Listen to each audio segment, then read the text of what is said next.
বাড়িভাঙা ঈদগাহ ময়দান শাটনল মতলব উত্তরে সুধী সমাবেশ ও আলোচনা সভা অনুষ্ঠিত।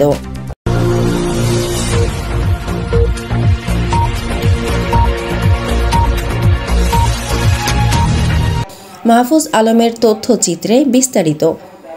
চাঁদপুর ২ জামায়াত ইসলামী মনোনীত এমপি পদপ্রার্থী বীর মুক্তিযোদ্ধা ডাক্তার আব্দুল মবিন, বিশিষ্ট ইসলামী চিন্তাবিদ, চিকিৎসক ও সমাজসেবক অধ্যাপক আবুল বাশার দেওয়ান, আমির মতলব উত্তর উপজেলা, আব্দুল রশিদ পাটোয়ারি, আমির মতলব দক্ষিণ উপজেলা, এইচ.এম. রবিউল আলম সভাপতি, ছেঙ্গারচর পৌরসভা মেহেদি হাসান আরিফ, বিশিষ্ট ব্যবসায়ী ও সমাজসেবক শাটনল ইউনিয়ন সভাপতি কাউসার হোসেনের পরিচালনায় এ সময় বক্তব্য রাখেন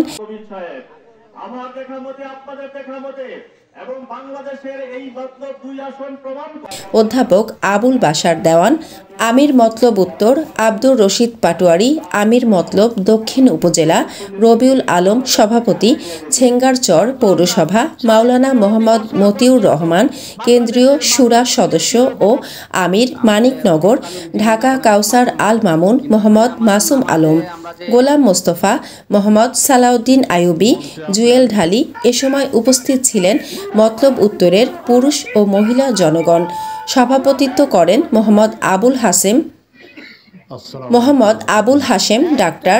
আয়োজনে জামায়াতে ইসলামী ১ নং শাটনল ইউনিয়নের ৯ নং ওয়ার্ডের জনগণ।